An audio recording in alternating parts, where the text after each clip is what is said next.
ಭಯೋತ್ಪಾದಕ ದಾಳಿಯ ಬಳಿಕ ಭಾರತ ಮತ್ತು ಪಾಕಿಸ್ತಾನದ ನಡುವೆ ಇದ್ದಂತಹ ಒಂದಿಷ್ಟು ಸಂಬಂಧ ಕೂಡ ಹಳಸಿದೆ. ಇದರ ಪರಿಣಾಮ ನಾನಾ ರೀತಿಯ ಎಫೆಕ್ಟ್ ಈಗ ತಡ್ತಾ ಇರುವಂಥದ್ದು. ಪಹಲ್ಗಾಮ್ ದಾಳಿಯ ಬಳಿಕ ಪಾಕ್ನಿಂದ ಆಮದು ಬಂದ್ ಆಗಿದೆ. ಇನ್ಮುಂದೆ ಭಾರತದಲ್ಲಿ ಕೆಲ ವಸ್ತುಗಳು ದುಬಾರಿ ಆಗುವಂತಹ ಸಾಧ್ಯತೆ ಇದೆ. ಭಾರತದಲ್ಲಿ ಡ್ರೈ ಫ್ರೂಟ್ಸ್ಗಳ ಬೆಲೆ ಪ್ರಮುಖವಾಗಿ ದುಬಾರಿ ಆಗಬಹುದು ಅಂತ ಅಂದಾಜಿಸಲಾಗ್ತಾ ಇದೆ. ಪಾಕ್ನಿಂದ ಭಾರತಕ್ಕೆ ರವಾನೆ ಆಗ್ತಾ ಇದ್ದಂತಹ ಡ್ರೈ ಫ್ರೂಟ್ಸು ಬಾದಾಮಿ, ಪಿಸ್ತಾ, ಒಣ ದ್ರಾಕ್ಷಿ, ಖರ್ಜೂರಗಳ ಬೆಲೆ ದುಬಾರಿ ಆಗಬಹುದು ಅನ್ನುವಂತಹ ಲೆಕ್ಕಾಚಾರ ಇದೆ.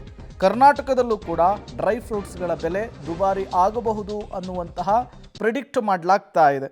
ಪ್ರಮುಖವಾಗಿ ಈ ಅಟಾರಿ ಚೆಕ್ ಪೋಸ್ಟ್ ಏನಿದೆ ಅದನ್ನು ಕ್ಲೋಸ್ ಮಾಡುವಂತಹ ಕೆಲಸ ಮಾಡಲಾಗಿದೆ. ಹಾಗಾಗಿ ಪಾಕಿಸ್ತಾನದಿಂದಲೂ ಕೂಡ ಯಾವ ವಸ್ತು ಬರ್ತಿಲ್ಲ, ಭಾರತದಿಂದಲೂ ಕೂಡ ಪಾಕಿಸ್ತಾನಕ್ಕೆ ಯಾವ ವಸ್ತು ಹೋಗ್ತಿಲ್ಲ. ಹಾಗಾಗಿ ಡ್ರೈ ಫ್ರೂಟ್ಸ್ ದುಬಾರಿ ಆಗಬಹುದು ಅಂಥೇಳಿ. ಯಾಕಾಗಿ? ಪಾಕ್ನಿಂದ ಭಾರತಕ್ಕೆ ಆಮದಾಗ್ತಾ ಇದ್ದಂತಹ ಡ್ರೈ ಫ್ರೂಟ್ಸು, ಅದೇ ಹೇಳ್ತಾ ಇದ್ವಲ್ಲ, ಬಾದಾಮಿ, ಪಿಸ್ತಾ, ಒಣ ದ್ರಾಕ್ಷಿ, ಖರ್ಜೂರಗಳು. ಈ ಬಾದಾಮಿ, ಗೋಡಂಬಿ, ಪಿಸ್ತಾ, ಖರ್ಜೂರ, ಒಣ ದ್ರಾಕ್ಷಿ ಇವೆಲ್ಲವೂ ಕೂಡ ಪಾಕಿಸ್ತಾನದಿಂದಲೇ ಭಾರತಕ್ಕೆ ಬರ್ತಾ ಇದ್ವು. ಈ ವಾಲ್ನಟ್ಸು, ಒಣ ಆಫ್ರಿಕಟ್ಗಳೆಲ್ಲೂ ಕೂಡ ಇವೆಲ್ಲವೂ ಕೂಡ ದುಬಾರಿ ಆಗುವಂತಹ ಸಾಧ್ಯತೆ ಇರುವಂಥದ್ದು.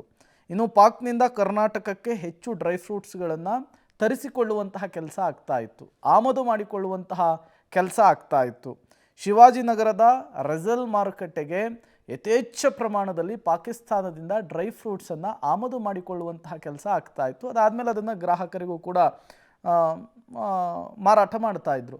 ಈ ಕಲ್ಲುಪ್ಪಾಗಿರಬಹುದು, ಜೊತೆಗೆ ಕನ್ನಡಕದಲ್ಲಿ ಬಳಸಲಾಗುವಂತಹ ಆಪ್ಟಿಕಲ್ ಲೆನ್ಸ್ಗಳಾಗಿರಬಹುದು, ಅದಾದ ಮೇಲೆ ಗೋಧಿ, ಅಕ್ಕಿ, ದ್ವಿದಳ ಧಾನ್ಯಗಳ ಕೂಡ ಬೆಲೆ ಏರಿಕೆ ಆಗುವಂತಹ ಸಾಧ್ಯತೆ, ಏಕೆಂದರೆ ಇವೆಲ್ಲವೂ ಕೂಡ ಪಾಕಿಸ್ತಾನದಿಂದಲೇ ಭಾರತಕ್ಕೆ ಬರ್ತಾ ಇತ್ತು.